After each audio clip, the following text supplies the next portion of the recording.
Hey, how y'all doing, man? So, I had an interesting conversation with a friend of mine, and he was talking about the new Chance album, and he was just kind of like, "Damn, this Chance album is trash," and like, I can't believe this dude went and did a full out gospel record, and I'm like, my nigga, did you listen to Chance's earlier shit? Because that's been Chance, like that is Chance's mo. He does gospel pop. I mean, why are you shocked? And this is what I think is so funny. He's like, oh, well, it was like hip hop. No, it wasn't. No, it wasn't. Chance knows his audience, okay? Chance has always made music for those of the lighter complexion who are casuals or just not even into hip hop at all. And they want like that positive, shit and, that has hip hop in name but doesn't really sound like hip hop at all. Like that's who Chance makes music for, and he's actually always made music for those people, right? And this is kind of my larger point. The music industry, especially when it comes to black artists, loves to tag people in genres that they don't actually belong in, but they use the name, whatever is the sort of attractive name of the moment. Like everyone wants to be associated with hip hop right now, so they'll put you in the hip hop box. They don't care, and they'll sell you as hip hop, even though it's clear that you're not actually making hip hop. To those who listen to hip hop, of course, those who really listen to hip hop are in the minority and don't have a strong enough voice to really complain. So, you know, it goes, and people just accept it. That's what it is. I'll give you an example. I was listening to the new Burna Boy album, right? Afrobeat. I'm not an Afrobeat fan. I gotta be honest with you. It's not necessarily my cup of tea. And I'm Nigerian. It's just not for me. But the reason I don't like Afrobeat, to me personally, at least what they call modern Afrobeat, is that modern Afrobeat to me is pop music. I've never really been a pop music type of guy. I mean, I like some pop music, like hip hop fans like everything. Like, we borrow from pop. So there is some pop that's good, but most pop is terrible to me. And most pop, how do I say this? Most pop is aspirational, whereas I look to be inspired. And that's a little bit different, Pop has this sort of aspirational, fantasy, sort of wishful thinking, cookie cutter thing to it that I'm just not into. You know what I'm saying? And whereas with hip hop, it's very much the opposite. Like good hip hop, anyways. Good hip hop is very much about criticism and stating what's on your mind and being honest and being straightforward. Even if you say things that people don't agree with you, you said it anyway. Who gives a shit? That's hip hop. You know what I'm saying? So Afrobeat's on the pop end of things for me, and that's why most Afrobeat doesn't do anything for me. But also, most Afrobeat of the modern sort of context to me is R&B. It's R&B pop. I'm not a huge R&B guy either. It just doesn't speak to me like that. I mean, of course, SWV or whatever. Yeah, they made amazing music. Like Heat Sweat, whatever. I mean, Frank Ocean to a certain degree when he was, in his early days. Like, I like some R&B. Like, but in general, do I listen to R&B? No. It just doesn't speak to me like that. I like music that's a little bit more aggressive, and R&B is more of the flowery, sort of softer, but and again, not softer in a meditative sense, but softer in an emotional sense, and not for me, But again, that doesn't mean that it's not great music. It's great music for those who like that type of music. And there's genius in R&B, and there's lackluster shit in R&B.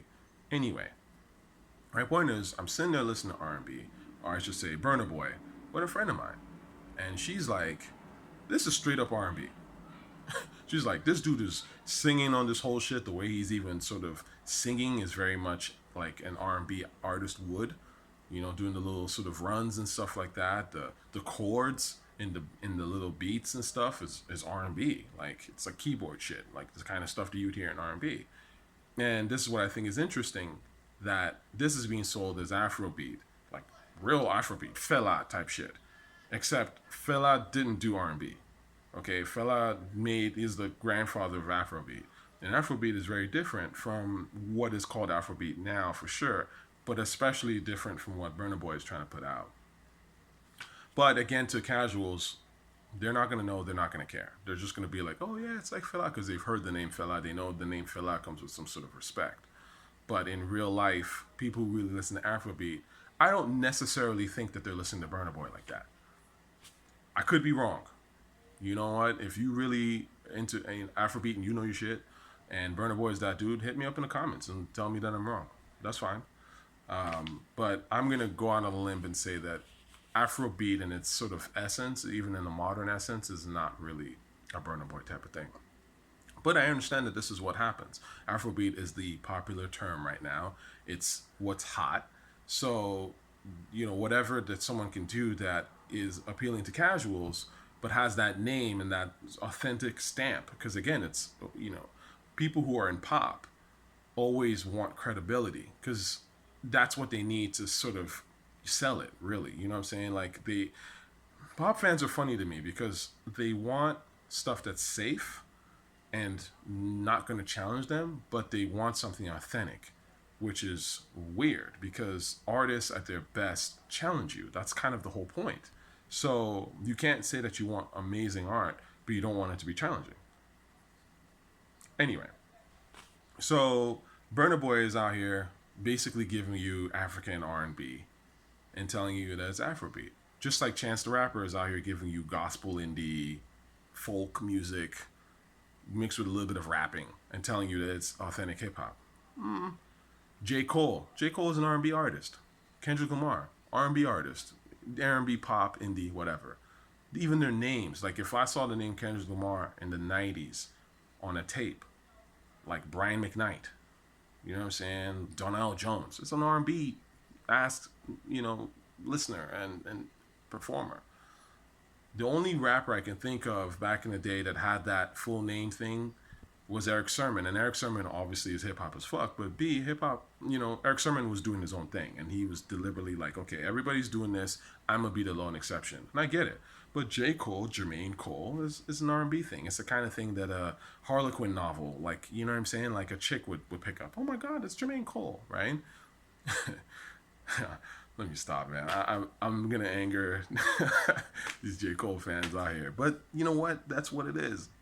If you like Future, Future's an R&B artist. You know what I'm saying? Who sings on like trap stuff. You know what I'm saying? Like, he does his R&B ass runs and stuff like that. Future appeals to R&B folk. Those are his, that's his real base. J. Cole, Future, you know what I'm saying? Like, they're not making hip hop ass records. They're not. The people that make hip hop ass records in the new era are like Lil B and ASAP Rocky and Drake to a certain degree. Real shit. 21 Savage. Like, I mean, you can tell. Like, they're not making music for casuals for the most part. They don't even appeal to casuals because their shit is real hard. And it has an aggressiveness to it, a minimalism to it that a lot of the other stuff doesn't, right? And this is what I'm talking about with this game, man. This game is all about taking something, the authentic, and basically watering it down or basically attaching something else to pop and name. And it really happens for the most part with black art. Because when Lil Nas X came out and was calling his shit country, them country cats were very quick to be like, nah, you not going to chart on on our chart. Get the fuck out of here. And again, that's that racial shit. Y'all can go, oh, Tochi, man, he's such a hater. He bringing up race. Listen, man, this is what it is in 2019. What happened with Lil Nas X and that country chart shit is real. And this is the real ramifications of art. Because at the end of the day, white people protect their culture. And they don't let people just come in and make whatever and then call it something, that belongs to them or they perceive it as belonging to them. Nah. You're not just going to come up in here and be like, oh, yeah, that was country. Go ahead and, climb the charts and, like, get all the spoils of country music. Nah. If your shit ain't country like that, it ain't country. And, part of me agrees with them to a certain degree. I mean, it is interesting because country artists are out here kind of rapping and, doing stuff over trap beats and stuff. But my point is, it's a pop record at the end of the day. Lil Nas X's song is a pop record. And I can see where the country Billboard cats were coming from to a certain degree. And that's what I'm saying. Like, these genres do certain things and they do them very well. That's why we have genres to begin with. Okay, and we also know what appeals to certain types of people. We know that like the people that really listen to like Nas and Mobb Deep and Wu Tang and all that shit, the young kids who are into that kind of stuff, they're the ones that listen to Lil B and ASAP Rocky and 21 Savage. They don't listen to Kendrick like that. Like I mean, they might hear one or two songs, but they're not invested in them as much as they are into Lil B. Let's be honest, because Lil B is more in the tradition of that. That I don't give a shit. I'm gonna make what I want. I'm gonna speak the real. I'm gonna be creative with it. We know this already. So why are people pretending? There's only so long fake thugs can pretend, right? Later.